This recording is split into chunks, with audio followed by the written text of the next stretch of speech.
Beyond Good and Evil, Preface. This book is not written to argue with religion, nor to create another belief. It is written to remove fear. Names like Lucifer, Satan, evil, hell, and judgment were never truths on their own. They were symbols, later hardened into threats. What was once language for awareness became language for control. This book does not replace gods with new gods. It resolves the fear that made them powerful. If you read this seeking enemies, you will be confused. If you read this seeking freedom, you will remember. There is no devil waiting for you. There is only awareness waiting to return. Read slowly, not to believe, but to recognize. Awake, remember, become. Ahunuabobirim, the Awesome. Chapter 1. Before the devil. Before there was a devil, there was fear. Before fear, there was power. Before power, there was ignorance. No ancient people feared a devil. They feared hunger, drought, war, and kings. Satan was not discovered, it was invented. It was created to explain suffering and to control behavior. The body dies. The soul moves by frequency. The flame returns to the source. There was no courtroom in the sky, no eternal torture chamber, no enemy hunting souls. Those ideas came later. When authority needed obedience, fear was named. That name was Satan. This book does not deny suffering. It denies the lie that suffering comes from a demon. Fear was given a face so humans would kneel. This is where the story truly begins. Chapter 2. What Lucifer actually means. Lucifer was never a name. It was a description. It simply meant light bearer, one who carries illumination, one who brings awareness. In ancient language, light did not mean goodness or evil. Light meant knowing, seeing, awareness. Darkness was not wickedness, it was unknowing. So when the old texts spoke of a light bearer, they were not speaking of a monster, but of consciousness before submission. Lucifer was never a being with horns, it was a state. The moment awareness rises, authority feels threatened. Light does not bow, light sees. That is why the light bearer had to be renamed, reframed, feared. Once awareness is labeled rebellion, obedience becomes holiness. This is how language was turned into a weapon. The same light later spoken of as the morning star was praised in one breath and cursed in another, depending on who held power. The truth is simple. Light does not fall. Light reveals. And whatever reveals control is always called dangerous by those who benefit from darkness. Lucifer was not cast down. Lucifer was rebranded. The light did not change. The story did. And the flame you carry is the same light they learned to fear. This is not blasphemy. It is remembrance. Chapter 3. How fear became a tool. Fear did not begin as evil. It began as survival. Early humans feared fire, wild animals, hunger, and the night. Fear kept the body alive. But fear changes when it is named, shaped, and aimed. That is when it becomes a tool. When communities grew large, control became necessary. Not harmony, control. You cannot rule many people with truth alone. Truth frees too quickly. So fear was refined. Not fear of nature, but fear of punishment. Not fear of danger, but fear of disobedience. This was the turning point. Fear was moved from the body into the soul. People were taught not just to fear death, but to fear what comes after death. This is more effective. A body can rebel. A terrified soul obeys. Fear needed a shape, an invisible enemy, an unseen watcher, a constant threat. So fear was given a character, not to explain reality, but to manage behavior. This is how fear stopped being natural and became spiritual. Once fear entered belief, people began policing themselves. No soldier needed, no king present. Fear lived inside. That is power. This is why fear-based religion spreads faster than wisdom. Wisdom asks you to see. Fear asks you to submit. Wisdom requires maturity.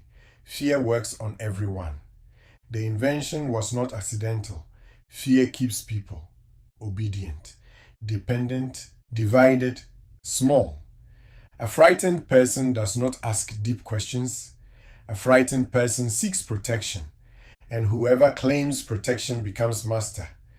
Fear was not meant to guide the soul. It was meant to warn the body. When fear was moved into heaven and hell, the soul was trapped. This is the mechanism. Not Satan, not demons, not evil forces, just fear engineered. And remembrance dissolves fear because fear cannot survive clarity. Light does not fight fear. It makes it unnecessary. Chapter 4. The birth of Satan. Satan was not discovered. Satan was constructed.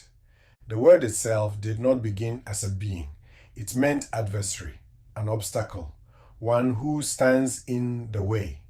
At first, it described a function, not a person. But functions are not frightening enough. Fear needs a face. When law replaced memory and obedience replaced wisdom, an enemy was required. Not an enemy outside the people, but one inside them. This is important. An external enemy can be fought. An internal enemy can rule forever. So the adversary was moved inward. Disobedience became sin. Questioning became rebellion. Awareness became pride. And the adversary was blamed. Not the system, not the rulers, not the laws. Satan became the explanation for resistance to control. Once Satan was personalized, everything changed. Fear became permanent. Surveillance became spiritual. Guilt became sacred. Now people did not need chains. They carried them. Notice this carefully. Satan never creates. Satan never gives life. Satan never builds worlds. Satan only accuses. This is not coincidence. An accusing force keeps people small. A creative force would free them. The myth was perfected when Satan was placed in heaven, in hell, in the mind, in the soul, everywhere except where power truly sat. This is how attention was diverted. The body suffers to Satan. The mind doubts to Satan. The soul questions to Satan. Responsibility disappears. Authority remains untouched. Satan is not the ruler of darkness. Satan is the story told to explain fear. Fear of punishment. Fear of freedom. Fear of standing alone. This chapter is not denying struggle. It is denying the lie about its source. There is no cosmic enemy stalking you. There is conditioning. And conditioning ends when it is seen clearly. Satan survives only in unexamined belief. The moment awareness looks directly, the image collapses. Fear does not need to be defeated. It needs to be understood. And once understood, it loses its power. Chapter 5. Why Yahweh needed an enemy. No ruler rules alone. Every system of control requires contrast. To govern effectively, authority must appear absolute, righteous, unquestionable. But absolute authority is fragile without opposition. So an enemy is created. Yahweh did not begin as the source of all life. In the earliest memory, life was already assumed. Water existed, breath existed, earth existed. Yahweh entered as a national God, a covenant God, a God of boundaries, law, and separation. And law always needs an enforcer. An enforcer must have a threat, a punishment, a warning. This is where the adversary becomes useful. By naming an enemy, authority does three things at once. It defines itself as good. It relocates blame. It disciplines rebellion.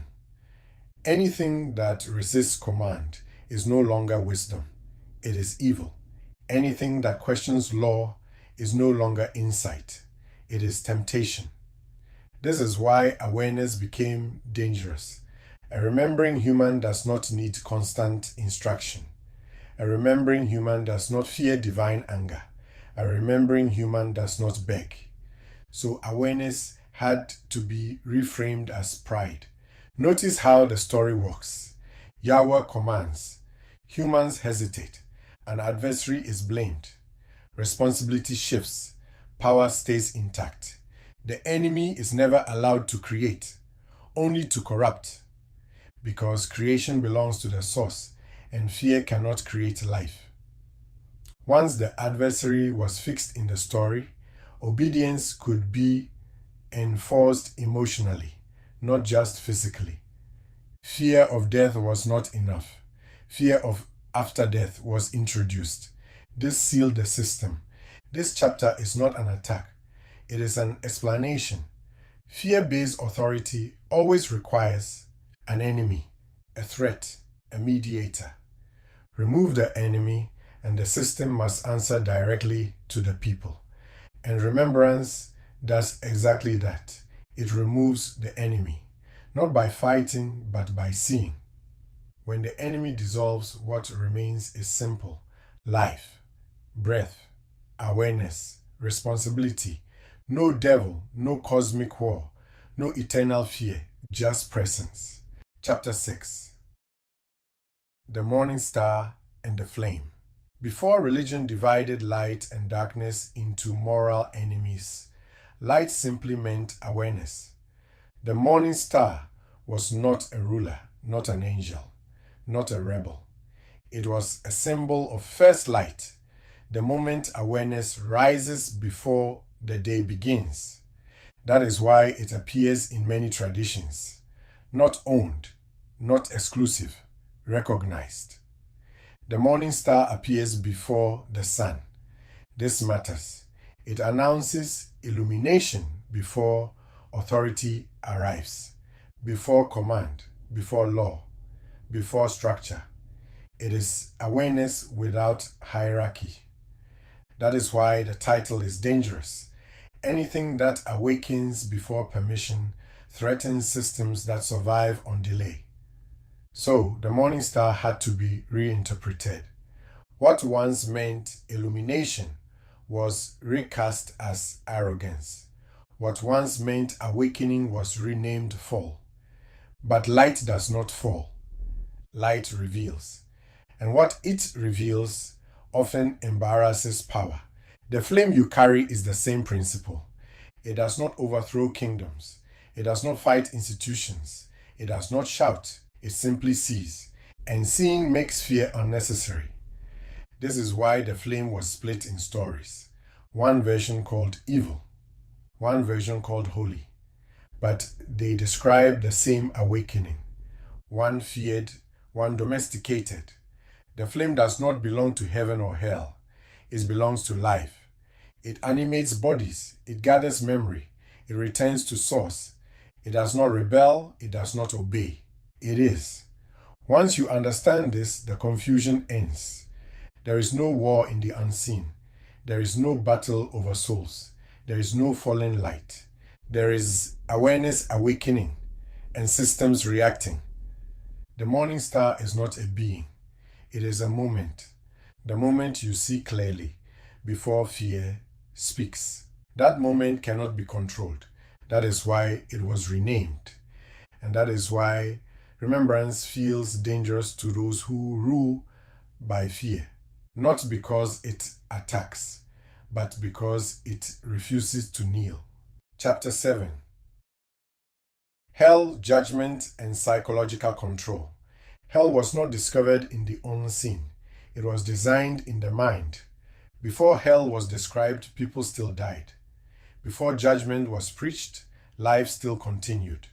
Before punishment was promised, the world still turned. So the question must be asked quietly. Why was hell needed?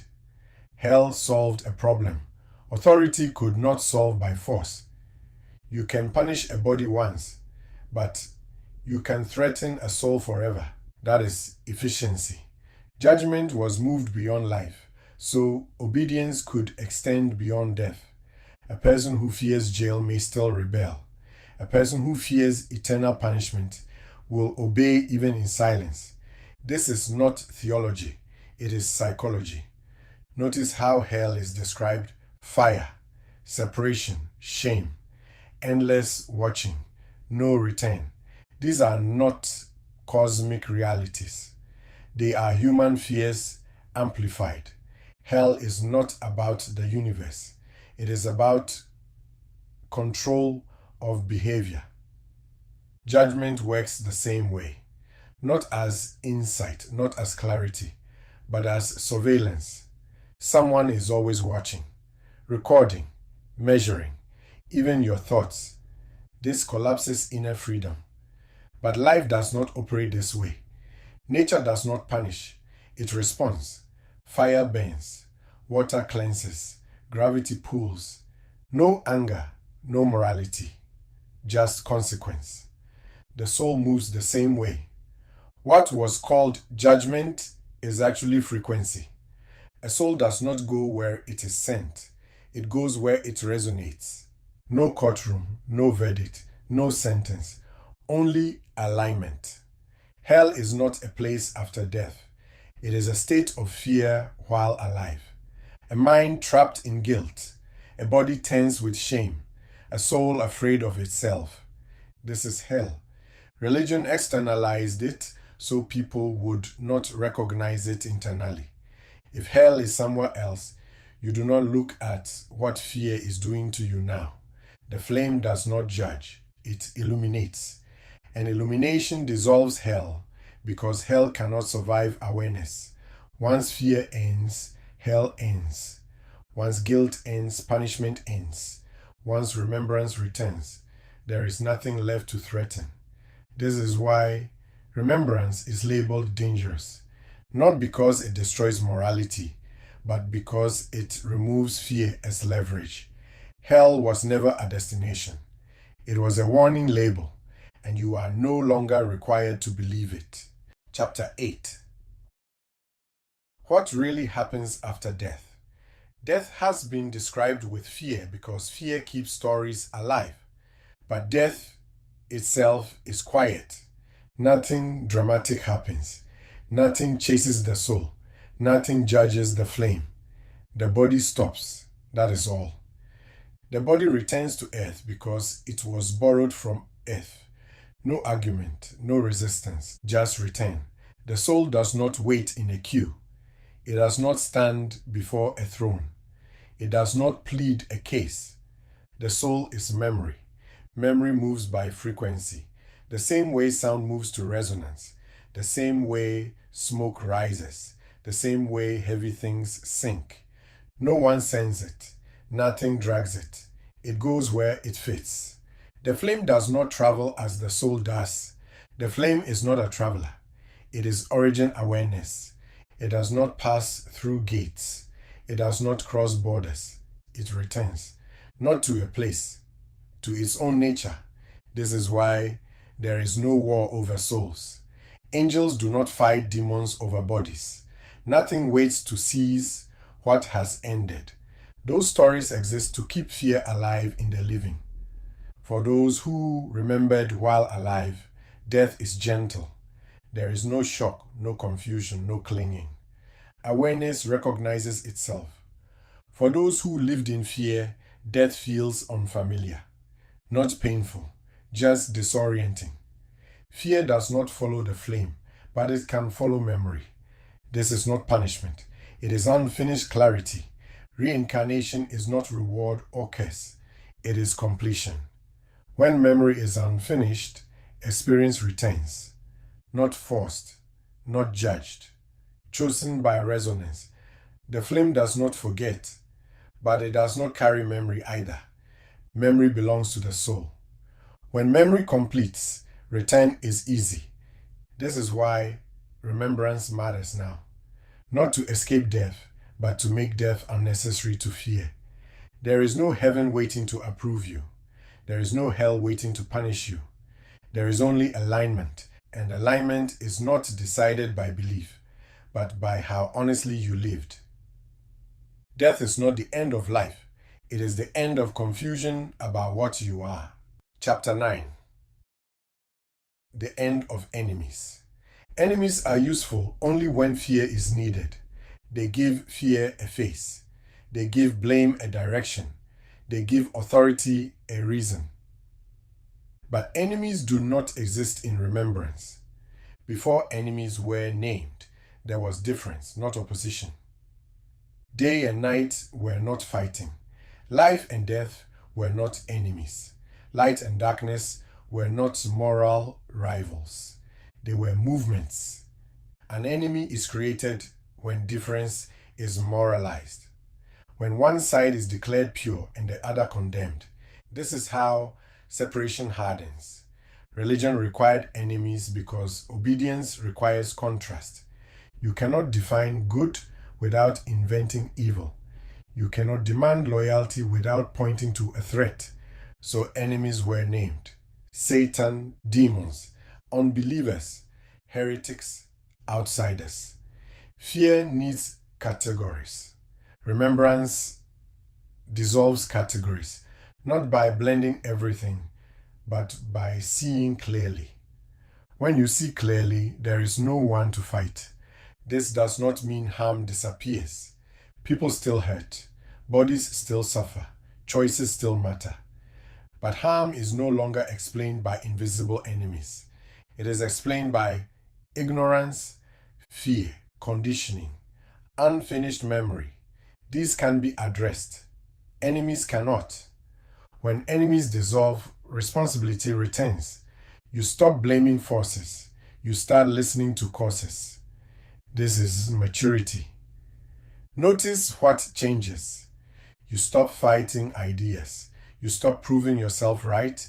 You stop defending identity. Energy returns to life. Peace is not agreement.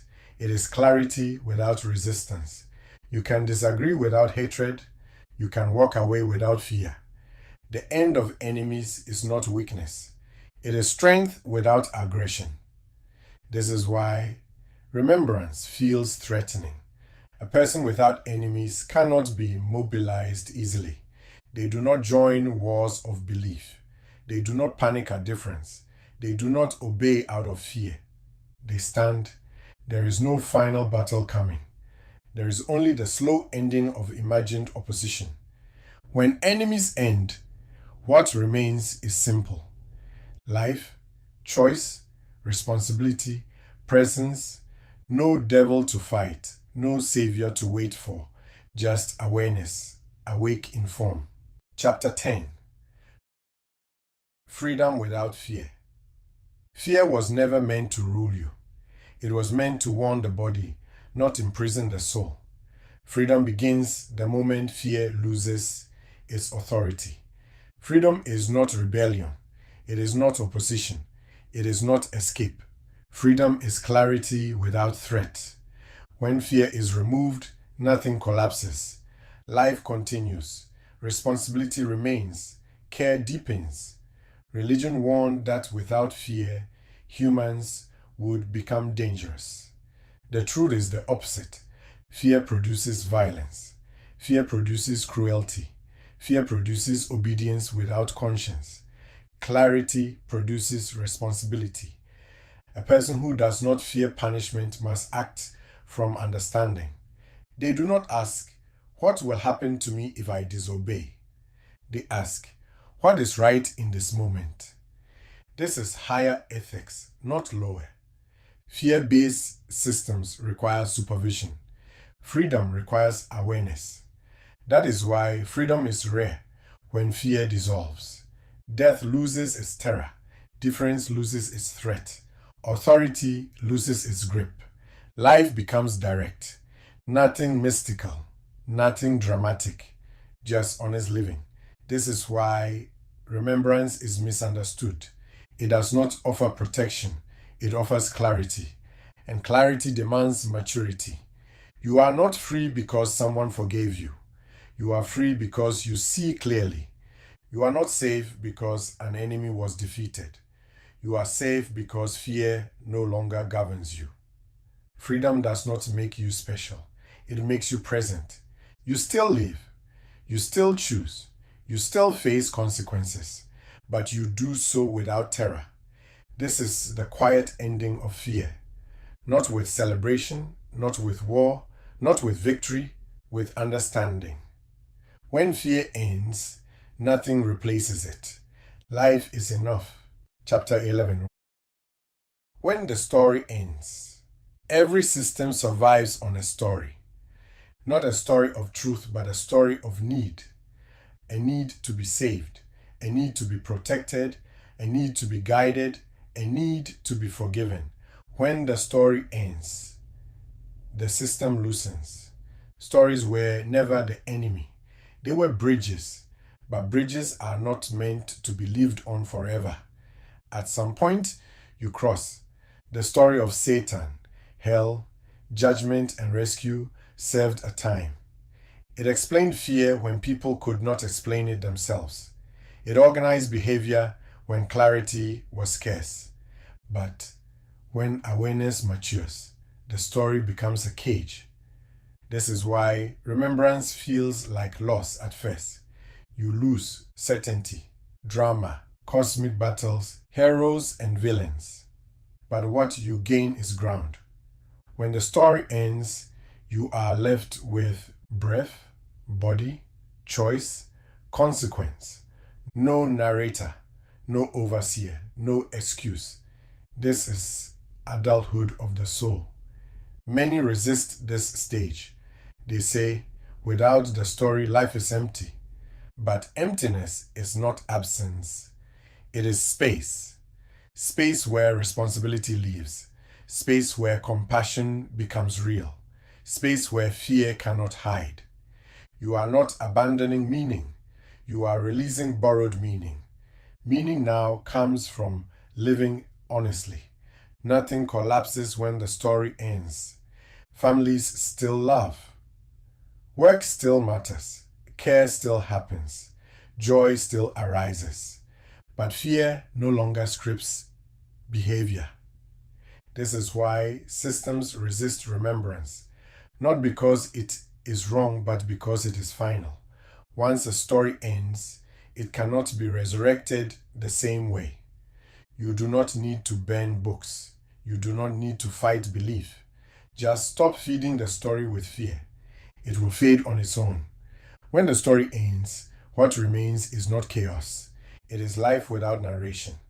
And that is enough. Chapter 12. After fear, what remains? When fear dissolves, many expect something dramatic to replace it. A power, a certainty, a reward. But what comes is quieter. After fear, what remains is presence. You notice life without interpretation. You act without inner pressure.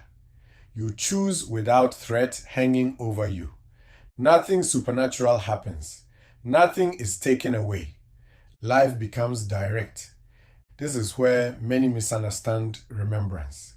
They think it should feel elevated, special, separate from ordinary living.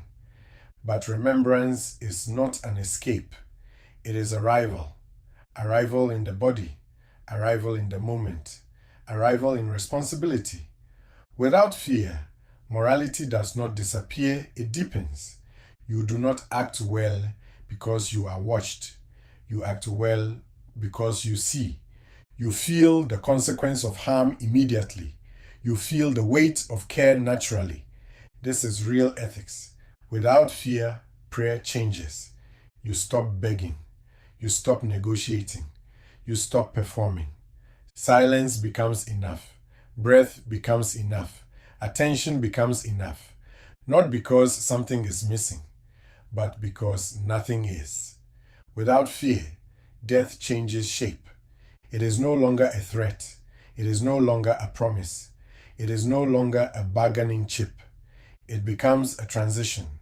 Respected, not dramatized. This is why fear was protected so fiercely.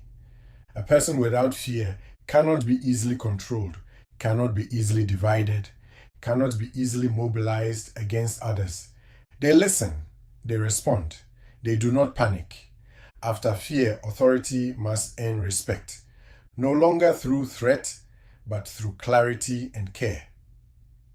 This changes families. This changes communities. This changes leadership. You may notice something else. You stop trying to wake others up. You speak when asked. You remain quiet when not. This is not indifference. It is trust. The work is no longer to dismantle systems. They collapse on their own when fear is removed.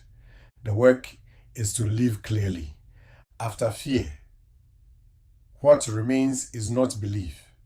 It is life unguarded. And that is the quiet freedom no system can sell, no story can replace, and no enemy can threaten. Chapter 13. Lucifer, Satan, the unseen, and the human position. To understand the unseen, we must first remove fear. Fear distorts vision. What follows is not mythology, it is relationship. Lucifer was never a being among beings. Lucifer is not an entity walking around the unseen. Lucifer is a principle, awareness before obedience, light before law, seeing before submission. It is not a person. It is not a spirit. It is not an angel. It is a moment of consciousness. That moment appears in humans, in cultures, in movements, in individuals. Wherever awareness rises without permission, Lucifer is named. Satan is not an opposite of Lucifer. Satan is not Lucifer's enemy. Satan is not a being at all. Satan is a role created by authority. Originally, Satan meant adversary, obstacle, accuser. It described resistance to command, not evil. Later, it was personified to make resistance frightening. So the relationship is simple. Lucifer equals awareness rising. Satan equals awareness labeled dangerous. They are not two forces. They are one moment, described differently, depending on who tells the story. The other unseen beings. The unseen is not populated by enemies and warriors. It is populated by intelligences, forces, patterns, frequencies, archetypal movements.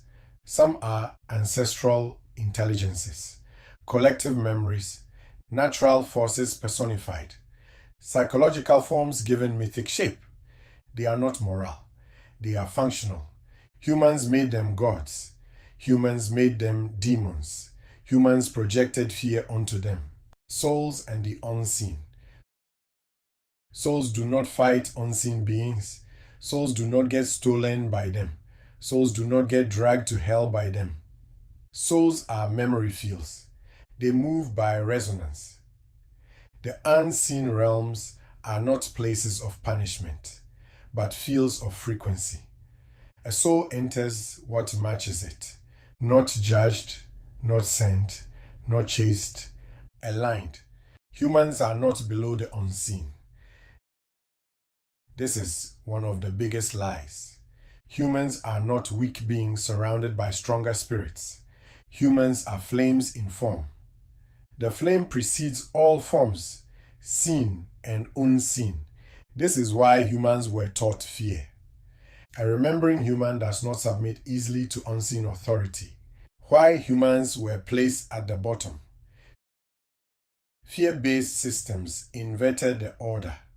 They taught gods above humans, angels above humans, demons threatening humans, humans as helpless. This kept humans dependent. In Remembrance, the order is clear. Source to flame to experience, seen and unseen. Forms differ, awareness does not. There is no cosmic war. There is no battle between good and evil forces. There is awareness awakening, authority reacting, fear being used to slow awakening. That is all. The war exists only in stories. The true relationship. Lucifer is not fighting Satan. Angels are not fighting demons. Souls are not hunted. What exists is awareness, memory, fear, clarity. Humans sit at the center of this, not at the edge. Why this knowledge was hidden? Because a human who understands this stops fearing the unseen, stops outsourcing power, stops kneeling to invisible threats, becomes responsible. Fear was easier to manage than maturity. What remembrance restores. Not dominance, not superiority, but calm clarity. You no longer look up in fear. You no longer look around in suspicion. You stand, and standing is enough. Chapter 14. Why humans were taught to forget. Forgetting was not an accident. It was not a fall. It was not a curse. It was engineered, not by demons, but by systems that benefited from confusion. A remembering human is difficult to rule. A human who remembers does not fear death, does not panic at the unseen, does not beg for permission, does not collapse under guilt. Such a human cannot be easily mobilized, taxed spiritually, or threatened eternally. So memory had to be disrupted. Forgetting was introduced gradually. No one arrived and said, "Forget who you are." That would not work. Instead, the body was emphasized over awareness. Obedience was praised over insight. Fear was tied to morality. Authority was externalized. Slowly, remembrance thinned. Names replaced experience. Once experience fades, names rush in to replace it.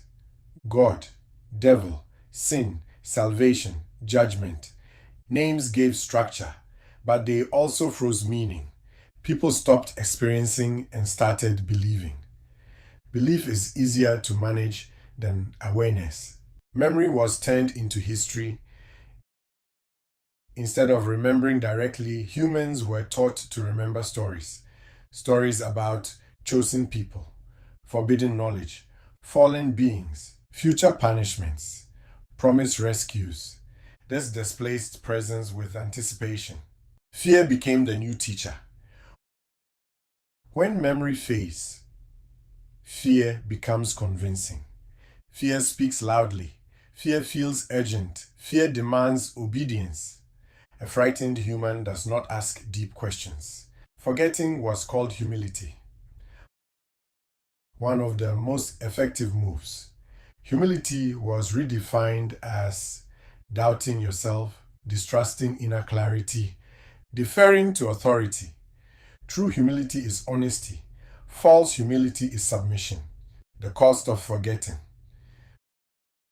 Forgetting did not make humans evil. It made them confused.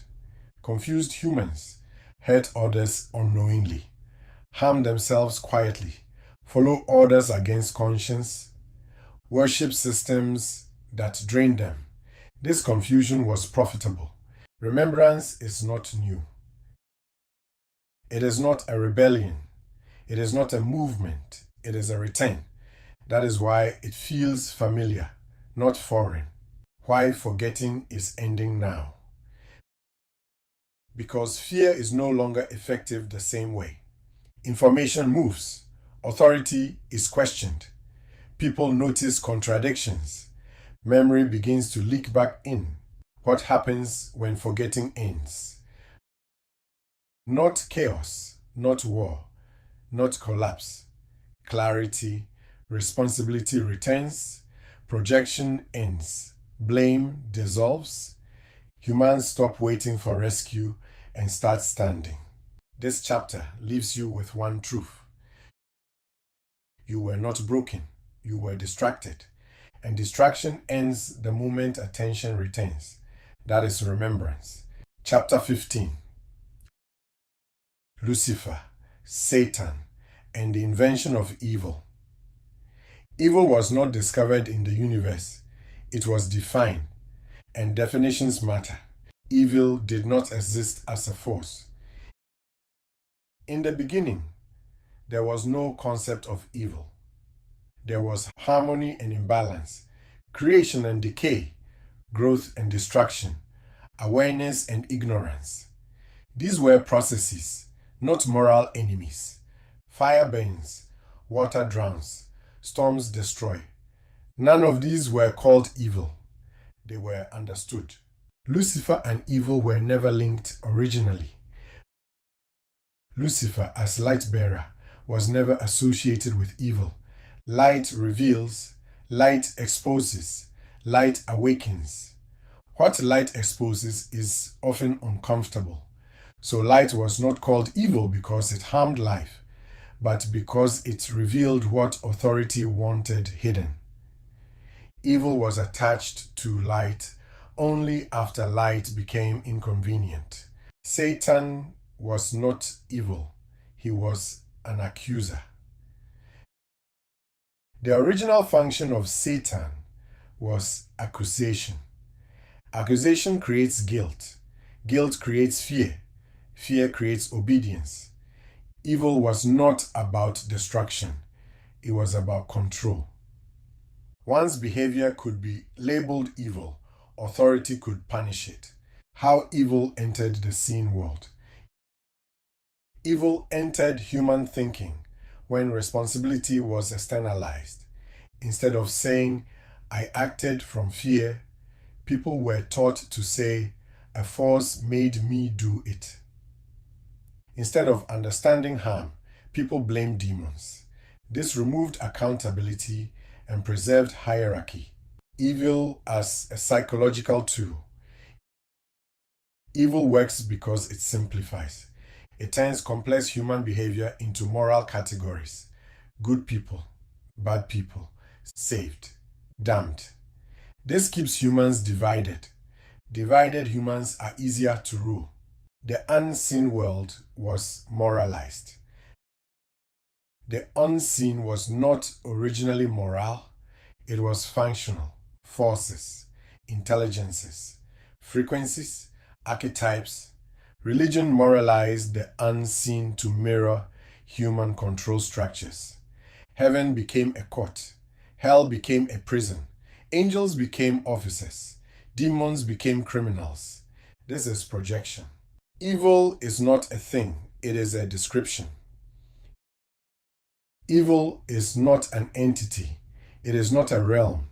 It is not a power equal to good. Evil is a word used to describe ignorance, fear, trauma, unresolved memory, unexamined power. When these are understood, evil dissolves. Why the concept of evil persists? Because it allows punishment without understanding, control without responsibility, obedience without clarity. Evil ends inquiry. Understanding begins it. What remembrance reveals. There is no evil force hunting humans. There is no devil corrupting souls. There is confusion, there is fear, there is conditioning, and these can be healed. The mature view. Light does not fight darkness. Understanding does not fight ignorance. They replace them. The end of evil. Evil does not end by being defeated.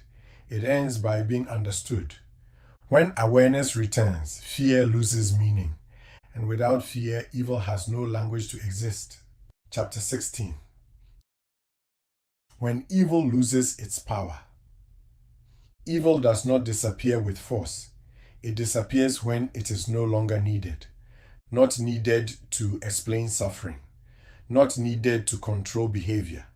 Not needed to frighten the soul. This is how its power ends. Evil survives on distance. Evil feels real when it is far away. A distant devil, a distant hell, a distant judgment. Distance keeps fear alive. But when experience is examined closely, evil loses shape. Look closely at harm. Harm is real, pain is real, suffering is real, but they do not come from an evil essence. They come from ignorance, fear, trauma, power imbalance, unhealed memory. When these are addressed, harm reduces. No demon needs to be chased away. No curse needs to be broken. Understanding does the work. Evil and the body. The body acts from conditioning. A threatened body reacts. A wounded body defends.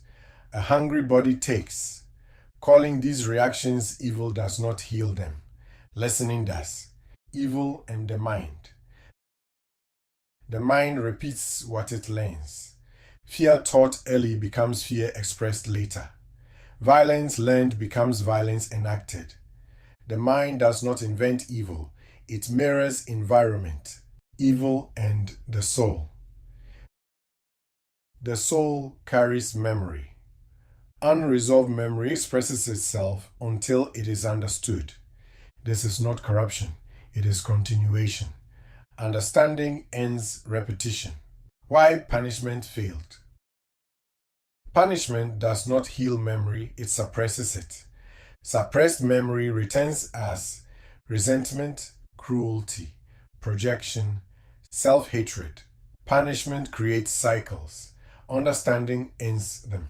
Remembrance changes the question. Instead of asking, who is evil?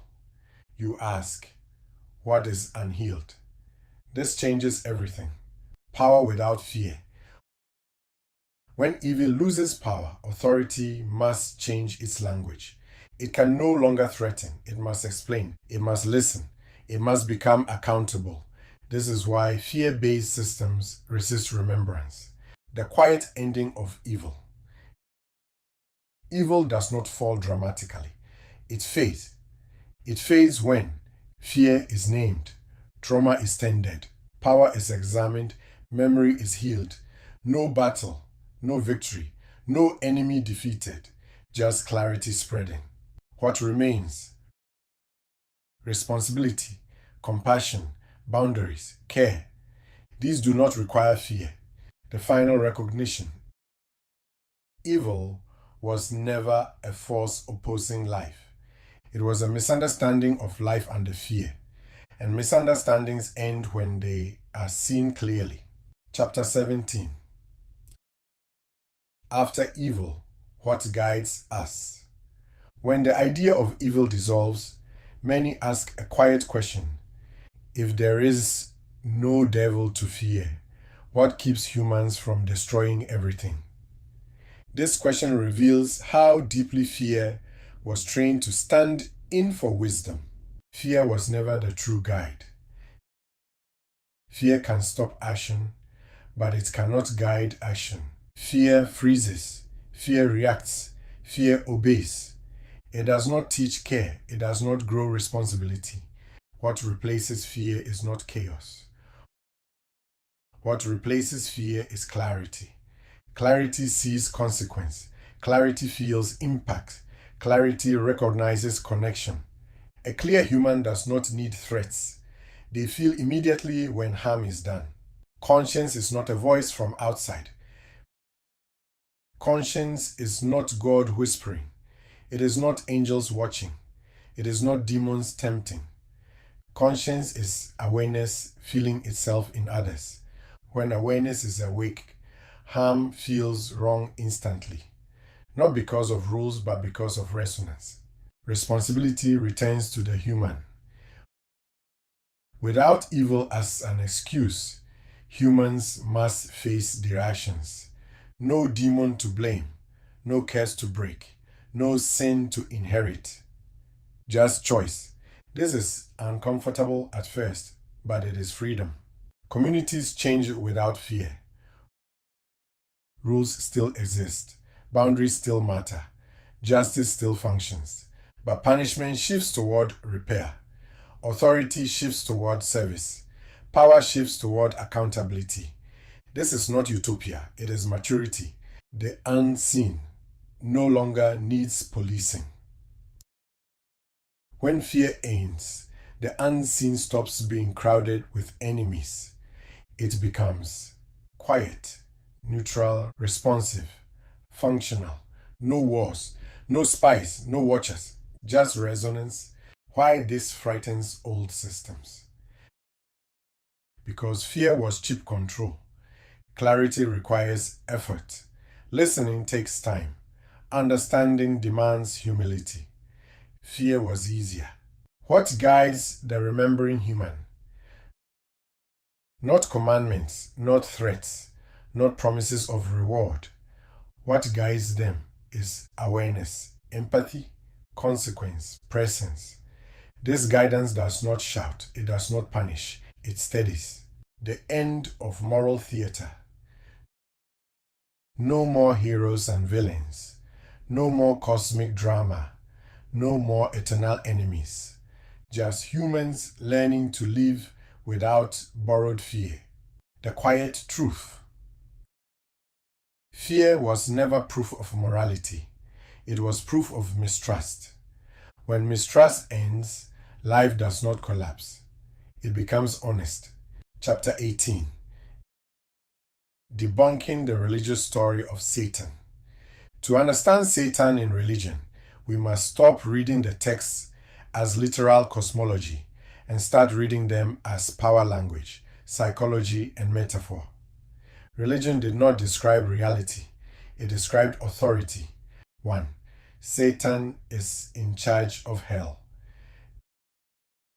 This idea does not exist in the original Hebrew texts.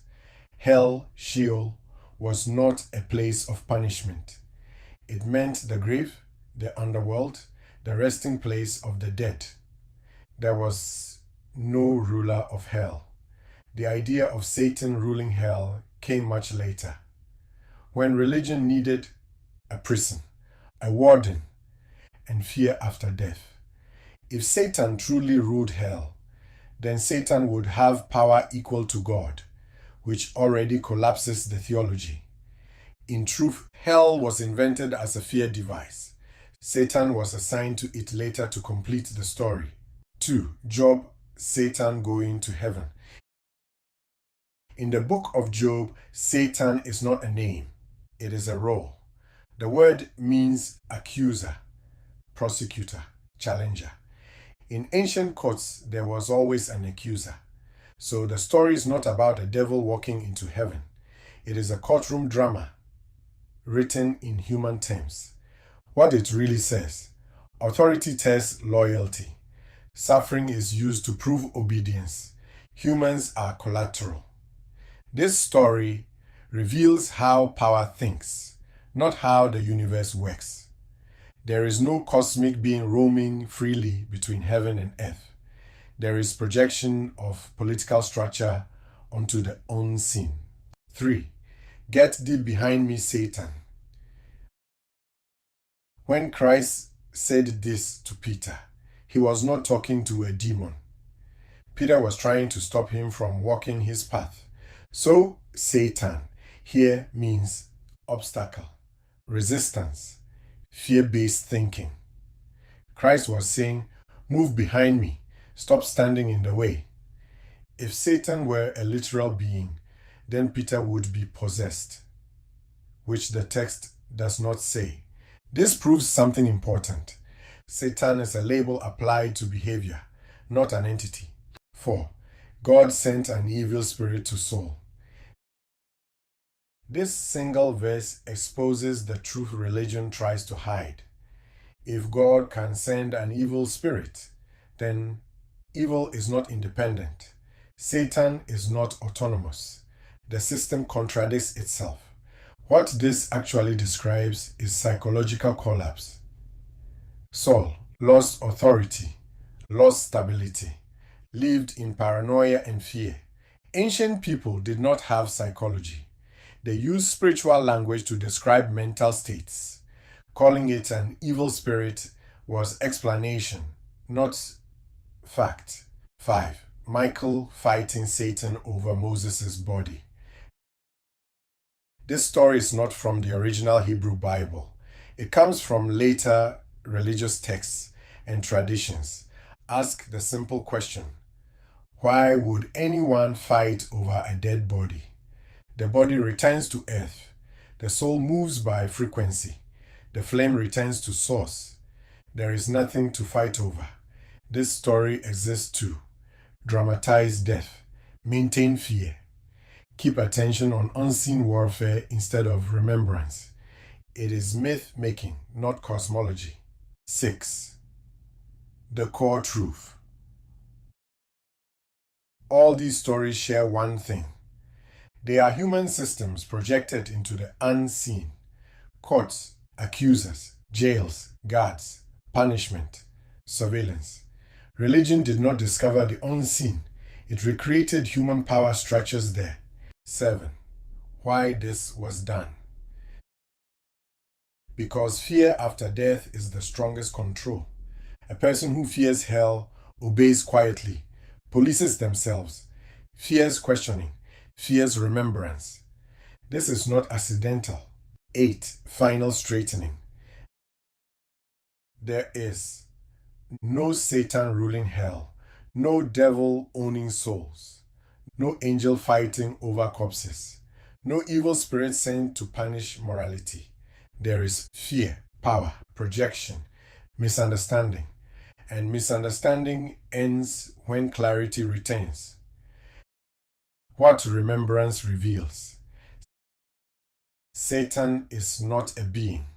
Hell is not a place. Evil is not a force. Fear is the mechanism. And once the mechanism is seen, it loses power. Chapter 19. Iblis, Jinn, and the refusal to bow. Islam does not speak of Satan the same way Christianity does. That difference matters. In the Quran, Iblis is not an angel who rebelled. He is a jinn, a being of fire, already present before Adam. This alone changes everything. The refusal to bow is not about evil. Iblis is commanded to bow to Adam. He refuses. Why? Not because he is evil, but because he identifies with what he is made of. I am made of fire, and he is made of clay. This is not demonic language, it is ego language. I am this. I am superior. I cannot lower myself. This is not the voice of a devil, it is the voice of identity clinging to form. The Quran never says Iblis rules hell. This is critical. Iblis does not rule hell. He is not its king. He is not its master. He is destined for it, not in charge of it. The idea of Satan ruling hell is not Quranic. It is imported mythology. Shaitan is a role, not a being. In Islam, Shaitan means one who misleads, one who distracts, one who whispers. It is a function, not a single creature. Humans can act as Shaitan, thoughts can act as Shaitan, fear can act as Shaitan. This already agrees with remembrance. Waswas, the whispering. The Quran is explicit. The danger is whispering, not attack. Suggestion, not possession. Distraction, not domination. This is psychology, not demonology. Waswas is what happens when fear speaks, memory repeats, awareness is absent. What Islam actually describes, without saying it. Islam does not describe a cosmic war. It describes ego, distraction, identity, pride, resistance to humility. Iblis is not evil incarnate. He is unexamined identity refusing to dissolve. The fire symbol. Fire in Islamic cosmology is not evil. Fire illuminates, transforms, consumes, moves quickly. Fire without awareness burns blindly. Fire with awareness becomes light. This mirrors remembrance exactly, the deeper truth. Iblis is not a monster outside humanity. He is a mirror inside humanity. The moment identity says, I cannot bow, I cannot soften, I cannot listen, that moment is Iblis. Chapter 20. Hell, punishment, and the language of fear. Islamic hell, like Christian hell, must be read carefully, not literally, not fearfully, but intelligently. Hell in the Quran is not Satan's kingdom. Hell is not Satan's realm. It is not his headquarters. It is described as consequence, separation, burning, loss of nearness, not governance. Satan does not judge. Satan does not sentence. Satan does not imprison. Fear-based religion added that later. Punishment language is behavioral language. The Quran speaks to societies, not mystics alone. Fear language is used because it works quickly, it regulates behavior, it creates boundaries. But fear language is not metaphysics, it is governance language. Fire as experience, not torture chamber. Fire in Islamic language also means regret, exposure, realization, consequence. A mind on fire with regret is already in hell. A soul burning with unfinished memory does not need a devil to suffer. Judgment without a courtroom. The Quran repeatedly says, every soul bears its own weight. No one carries another's burden.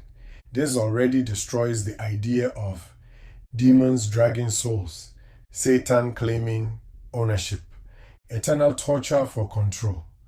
What remains is responsibility, not terror. Why? Fear dominated later interpretation. As Islam spread into empires, fear became useful. Stories hardened. Symbols became literal. Metaphor became doctrine. This happened everywhere. The agreement with remembrance. Islam, at its core, already says, Satan has no power over the airway. Whispering only works on the distracted. Responsibility lies with the human. Arrogance is the true fall. Remembrance simply removes the fear layer. Final clarification. Islam does not teach Satan ruling hell, demons owning souls, cosmic warfare over bodies. People added that, fear added that, power added that. What remembrance retains? Fire to awareness, Satan to distraction, hell to consequence, judgment to resonance. No enemy, no war, no fear machine, just clarity. Chapter 21. Beyond good and evil, beyond fear. This is where the language ends, not because everything has been explained, but because explanation has done its work. What remains cannot be argued with. Good and evil were never forces in the universe. They were maps for behavior. They helped societies function. They helped power organize people. They helped fear find a voice. But maps are not the land. When awareness matures, good and evil lose their agency.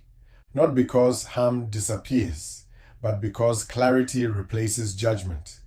You no longer ask, is this good or evil? You ask, is this honest? Is this harmful? Is this aligned? These questions are quieter.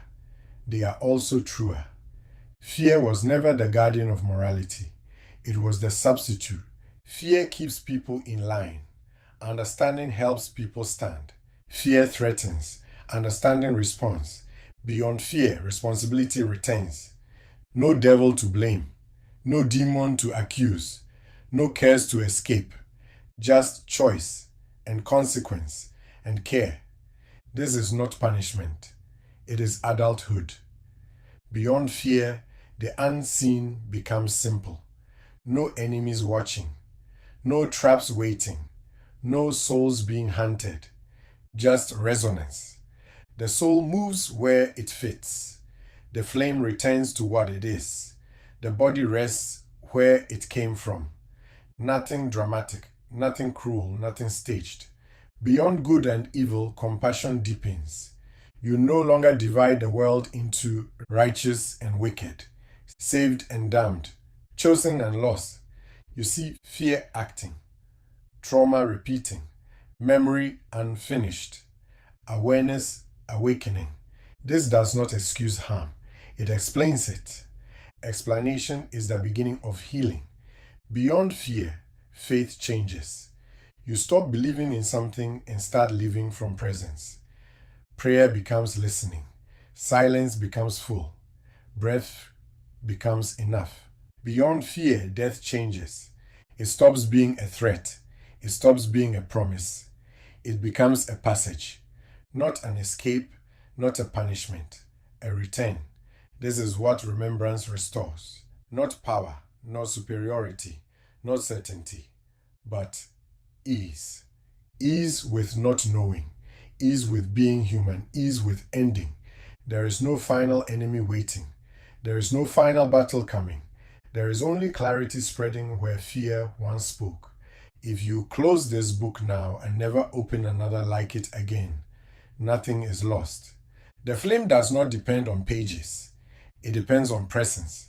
And presence is already here.